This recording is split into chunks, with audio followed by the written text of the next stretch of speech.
one common goal in mind: be patriots, willing to take a peaceful stand to show the world that fairness, justice, and freedom are more than just words to us. They are a way of life, which at this current pace our children and grandchildren may never know. We're torn apart just like y'all was, watching towers full of souls fall to sawdust. Every time we called your office, you ignored us. Now you're holding hearings on us all inside of Congress. Microscopes on us, asking which your hardest. My answer was in line with all of the founding fathers. I think Patrick said it best: give me liberty or death. I shall never accept anything less. You claim innocence, you play victimless, but you gave the kiss of death in the name of self-defense. Slavery and theft of other nations to the end of pacifying your citizenry with excess. We believe in freedom, justice, security, but they're only pure when they're applied universally. So certainly if I rage against the machine, my aim was only to clean the germs out of the circuitry.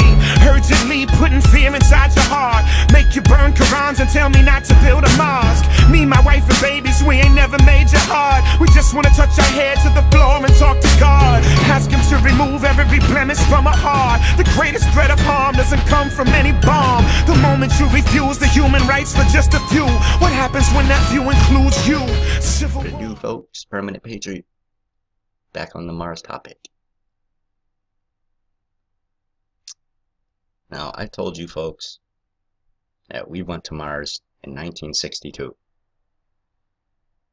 I apologize. I was lying. It was actually 1951. Sorry, I lost by 11 years. So this is The Exploration of Space. It's a book that came out in 1951. So 18 years before man would set foot on the moon.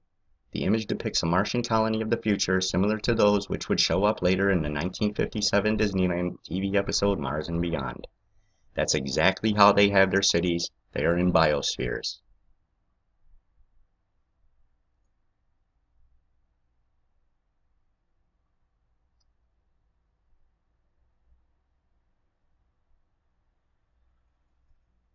And I told you see what happened was the Pleiadians had some kind of beef with a reptilian alien that was on Mars. Illuminati fuckers. And they went to hit him with a pinpoint nuclear bomb. Didn't turn out so much pinpoint. And they ended up destroying pretty much everything, making the planet uninhabitable. So they live in these biospheres. And if you look back to any ancient, if you look up ancient pictures of biosphere ruins in America or biosphere ruins on planet Earth, you'll see them. They look exactly like the fucking biospheres. The only thing that's missing is the fucking glass dome. There's thousands of them. They've even showed them right on television on Ancient Aliens. Now, for people like Giorgio Tsoukalos, one of the smartest fucking people in the world, I find it very hard to believe that he thinks that these are aliens from outer space here to help us. I find it hard to believe anybody on Ancient Aliens that doesn't come right out and say, these are not aliens, these are demons. They are not here to help us. No, they keep going right along with the fucking ancient alien theory. So I had to drop the whole fucking crew. George Norrie, Coast to Coast AM, everyone. David Wilcock, Eric Von Daniken, everyone. Later, I had to start all over. Now they introduce you to the idea and give you multiple you know, depictions, but they always leave out that one major topic. The one that happens to be true. They're not fucking aliens. They are demons.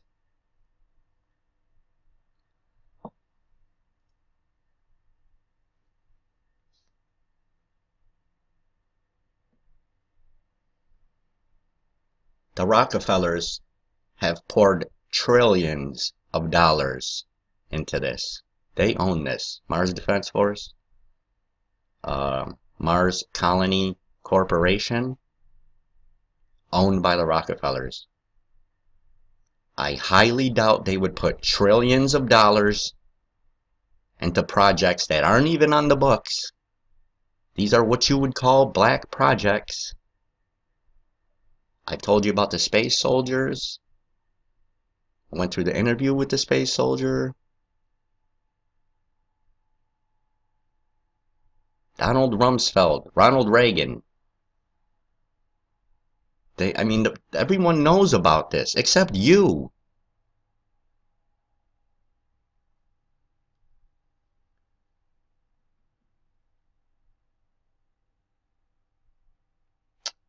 Earth Defense Force recruits personnel from China, Russia, and US. No shit, they're the only people who can get to space.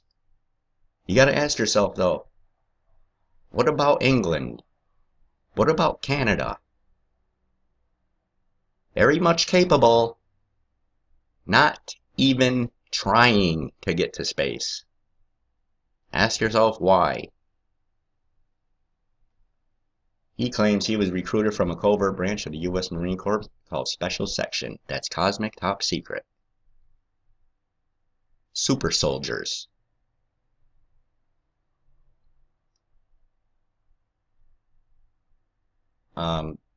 After having served previously for 17 years on Mars, protecting 5 human colonies from indigenous Martian life forms. Yet another reason they live in biospheres. Captain Key's testimony describes 3 different types of space fighters and 3 bombers that he has trained to fly. He was trained to fly. They took place secret moon base called Lunar Operations Command. Whenever you hear Lunar Operations Command, just another term for moon. Saturn's moon Titan, and in deep space. The space fighters and bombers had different propulsion systems, ranging from fission and fusion nuclear energy, electrogravitic system, temporal space drive, and traditional thruster systems.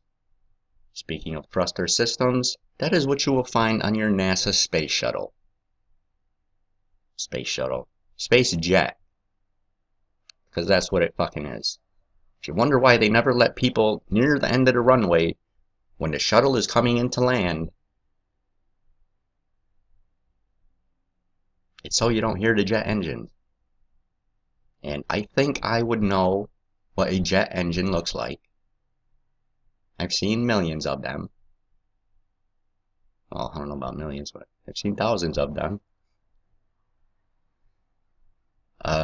Donald Rumsfeld, right there, boom. He presided over, this guy presided over people like Donald Rumsfeld, Ronald Reagan. And look, Ronald Reagan even said, our shuttle capacity is such that we could orbit 300 people. He said that in fucking June 11th, 1985. In his diary, okay? That should end that story right there. But if not, there you go. Third of a 5-part series about this testimony. So, put your seatbelts on. We're about to go from Gould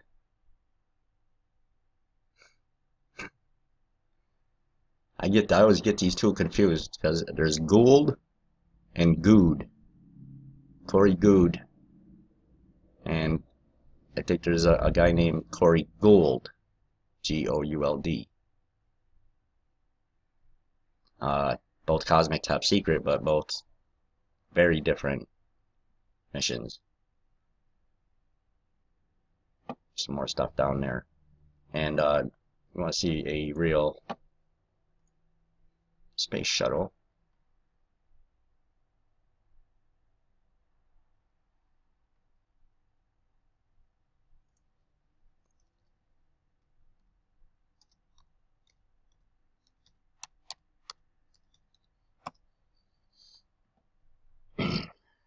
if you're wondering where they park all the UFOs, you just got your answer. I think if they left them on Earth, you would have found them a long time ago. Okay? Yes, they do have personal ones like this. And even whole cities. And this is what the planet is, folks, okay?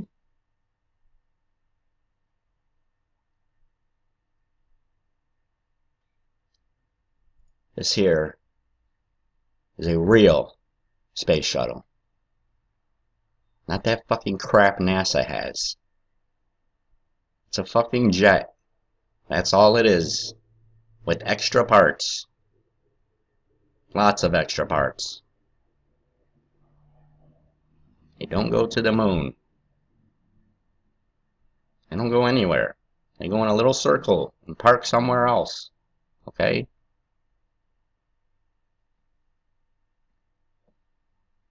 As you will notice, this looks more like a satellite than a jet. Which is what you would expect. Not a fucking space shuttle that looks just like a fucking jet plane. I mean, I remember people in the Air Force having stories, like just long stories. We used to talk about that shit all the on end, man. And people that used to be like one of the most brought up topics, was like, who the fuck would have that kind of technology and make it look like a jet? Like just another old plane. Came up quite often.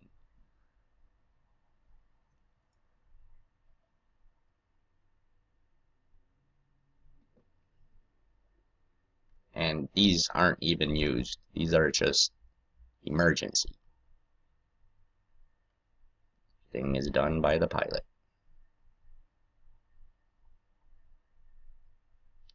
So, gonna be getting into some more of this. And Dr. Michael Salla. Strap in, folks. We're just getting started. That's it for now. God bless and carry on.